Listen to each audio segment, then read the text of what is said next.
சொல்கிறேன். நான் ஒரு பைபிள் கிளாஸ்னால் என்ன எனக்கு ரொம்ப தெரியாது. நான் ஒரு இந்து குடும்பத்தை சேர்ந்தேன். நான் வந்து இந்த சபைக்கு போவேன் இதே தான் நான் போயிட்டு வந்துட்டு இருந்தேன்.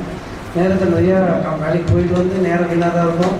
அதாவது ஃப்ரெண்டு கூட சுற்றிட்டு வீட்டுக்கு வருவேன், ஜாலியாக அப்படி தான் சுற்றிட்டு இருந்தேன்.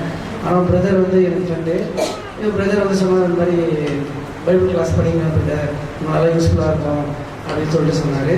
சரின்னு சொல்லிட்டு நாங்களும் சர்ச்சில் ஃபெலோஷிப்பில் வந்து வேலைக்கிழமை ப்ரேயர் நடத்துவோம். நம்மளுக்கு யூஸ்ஃபுல்லாக இருக்கும்னு சொல்லிட்டு நாங்கள் சிஸ்டர் வந்து அறிமுகப்படுத்தினார். சிஸ்டர் அறிமுகப்படுத்தி நாங்கள் பைபிள் கிளாஸ் படித்தோம். ஆனால் இது மாதிரி ஒரு பைபிள் கிளாஸ் நான் எங்கேயும் பார்க்கல. எல்லாருமே ஒரு நல்ல ஸ்டூடெண்ட்ஸு. நாங்கள் மற்ற பேராக எங்கள் கூட இருக்கிறோம். ஒவ்வொருத்தரும் நல்ல ஒரு நல்ல பிளேஷிப் ஆண்டவர் கொடுத்தாரு.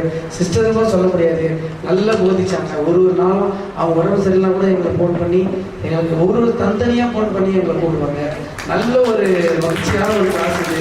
இனிமேல் இந்த மாதிரி ஒரு கிளாஸ் நாங்கள் இது வரைக்கும் யாரும் காண முடியாது.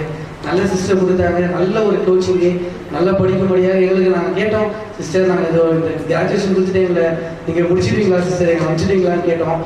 அவர் நான் கேட்டேன், இல்லை சிஸ்டர் எங்களை நம்பாதீங்க, இந்த பிளேஷிப் நாங்கள் கடைசி வரைக்கும் இருக்கிறோம் உங்க கூட அப்படின்னு சொல்லிட்டு கேட்டோம்.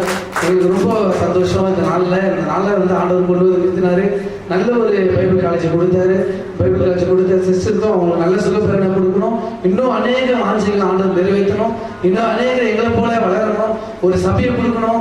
சபையை கொடுத்து சபையிலிருந்து ஒரு இந்த மாதிரி ஒரு நடத்த கிருபை செய்யணும். இப்படியாவது இந்த தேவனுக்கு எங்களும் நாள் கழிக்காதபடி ஒரு பைபிள் காலேஜ் படித்து இப்படி நிலையாக இருக்கிற தேவனுக்கு கூட ஆடப்படி நன்றி. அனைவருக்கும்